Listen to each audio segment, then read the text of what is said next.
Good afternoon, class. Class 12, subject chemistry, chapter 6, general principles and process of isolations of elements. In last lecture, we have completed introduction of this lecture, and also we have discussed about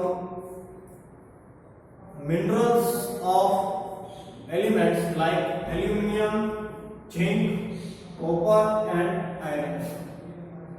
આ ચાર જે main element છે તે કઈ minerals માંથી અથવા કયા ઓર માંથી આપણને અર્થ ક્રસ્ટ માંથી મળે છે, કયા ફોર્મમાં મળે છે, એનું જે ડિસ્કશન છે લાસ્ટ લેક્ચરમાં આપણે કર્યું. In this lecture we will start our new topic, concentration of ores.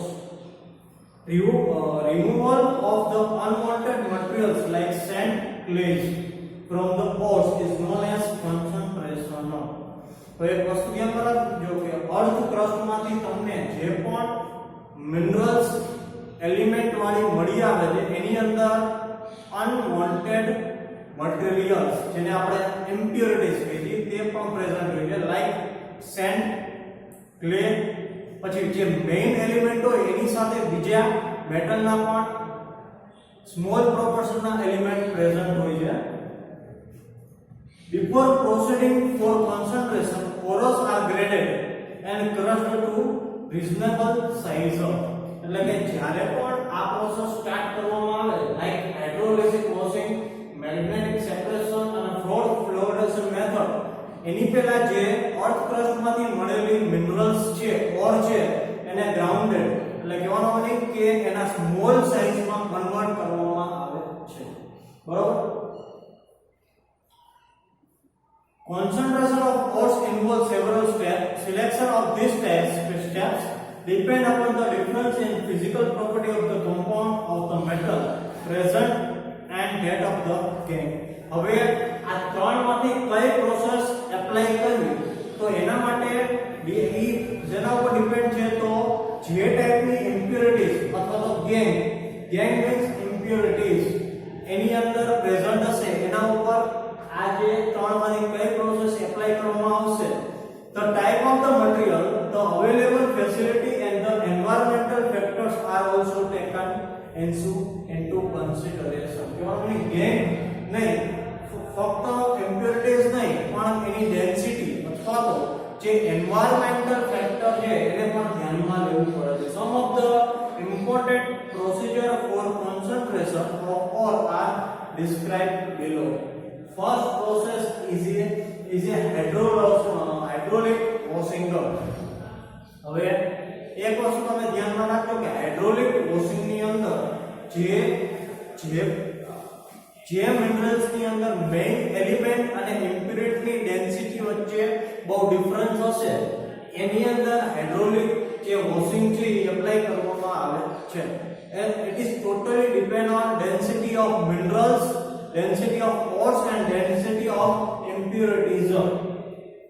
This is the based on the difference between specific gravities of the ore and the gangue particles. It is therefore a type of gravity separation. In one such process, upward stream of running water is used to wash the powder ore. The lighter gangue particles are washed away and the heavier ore particles are left behind.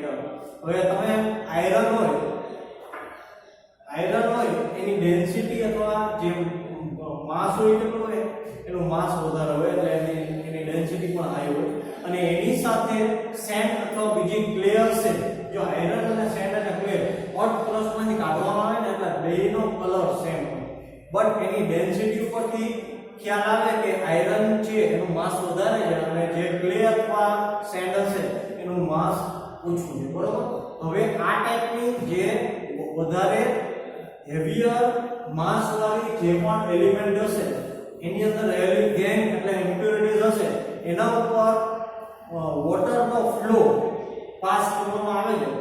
વોટરનો flow તમે pass કરશે એટલે automatically જે લાઇટિયર density વાળી જેટલી પણ ઇમ્પ્યોરિટીઝ અથવા gang હશે એ side થઈ જશે અને હેવીયર માસ વાળી હેવીયર ડેન્સિટી વાળી જે એલિમેન્ટ હશે તે આપણને બિહાઇન્ડ સાઈડ એટલે કે સાઈડમાં મળશે. Second, it is a magnetic separation. Generally જે મેગ્નેટ વડે એટ્રેક્ટ થાય એવી કોઈ પણ એલિમેન્ટને તમે આ મેથડ એપ્લાય કરી શકો છો, બરાબર? This is the based on difference in magnetic properties of the ore compound. If either the ore or gangue is attract toward magnetic field, then the separation is carried out by this method. For example, iron ores are attract toward magnet, hence non-magnetic impurities can be separated from them using magnetic separation. The powdered ore is dropped out conveyor belt which moves over a magnetic roller. Magnetic substance remain attract toward the belt and pulls close it. હવે એક જાતનું roller હોય છે આ ટાઈપનું. હવે રોલરના એક સાઈડમાં અહીંયા મેગ્નેટ, આયરન વાળી જેટલી પણ મિનરલ્સ હશે, જેની જે મિનરલની અંદર મેઇન એલિમેન્ટ તરીકે આયરન હશે, હવે ધ્યાનમાં રાખજો કે જે ગ્રાઉન્ડેડ કરેલો પાવડર છે એ અહીંયા નાખવામાં આવે, આ રોલર કન્ટિન્યુ ચાલુ હોય. હવે અહીંયાથી રોલર છે એ પાવડર છે અહીંયા જશે.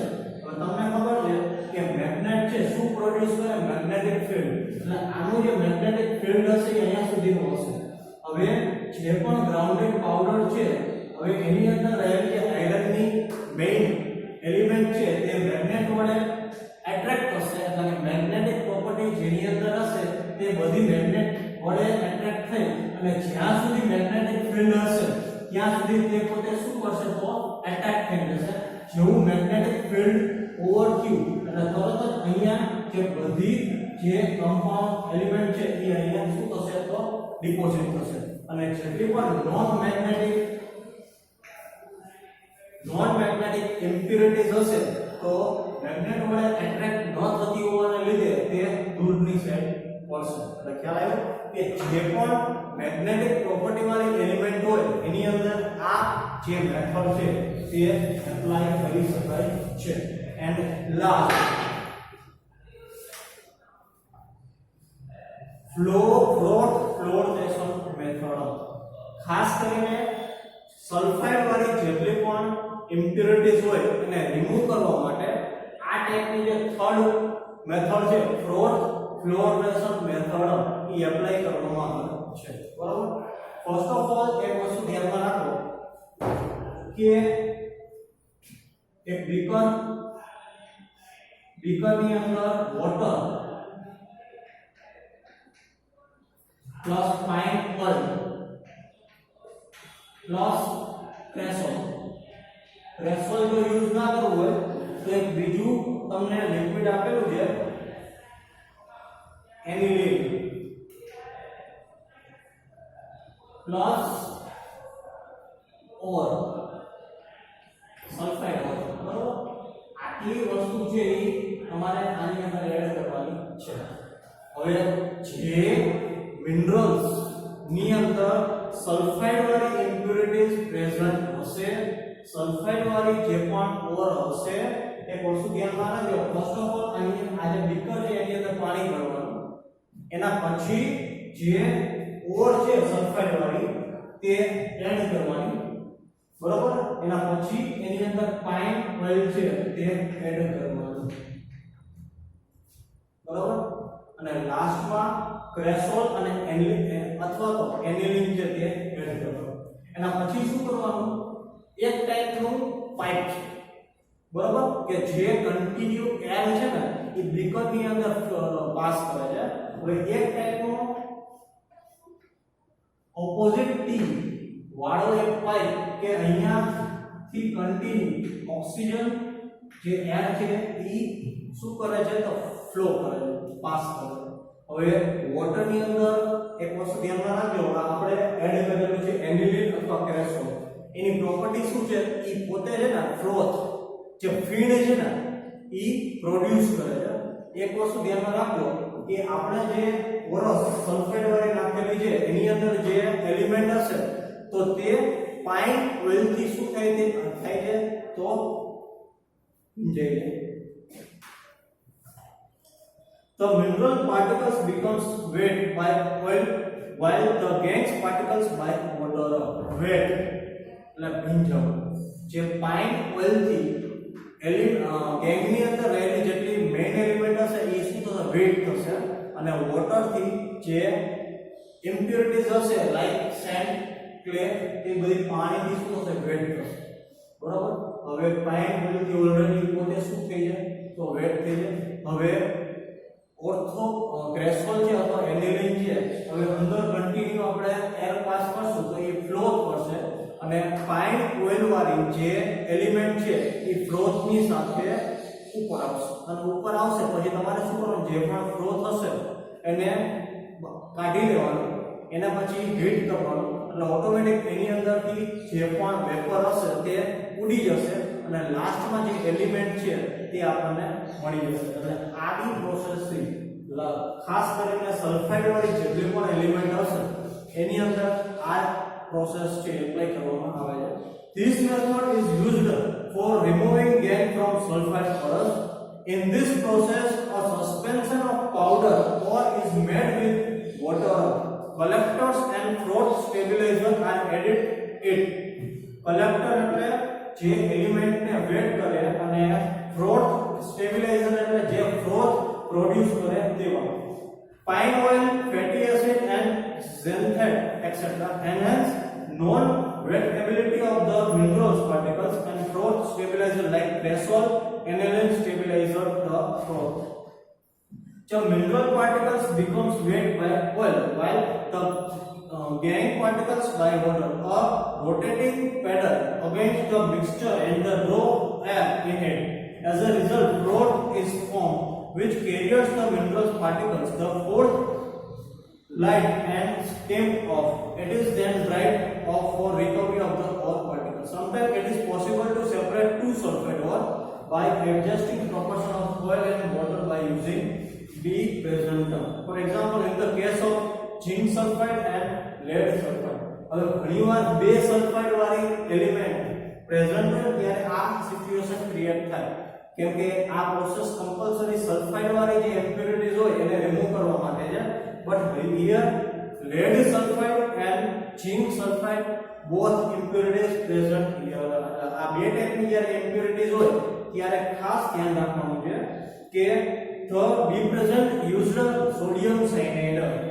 It selectively prevents the zinc sulfide from coming to the froth but allows lead sulfide to come with the froth. એટલે કે zinc sulfide ને તે ફ્રોથ ની અંદર આવતા રોકે છે અને lead sulfide છે ફ્રોથ ની ઉપર આવે છે એટલે આવી રીતે સોડિયમ સાયનાઇડ નો યુઝ કરી અને આપણે એકબીજા જે સલ્ફાઇડ હશે એકને વોટરમાં જ રાખશું બીજાને ફ્રોથ ભેગું બહાર લઈ લેશું એટલે આવી રીતે બેને અલગ કરી શકાય છે ઓકે 3 મેથડ અહીંયા કમ્પ્લીટ થઈ જાય અને પછી લીચિંગ આવે છે તો આપણે નેક્સ્ટ લેક્ચરમાં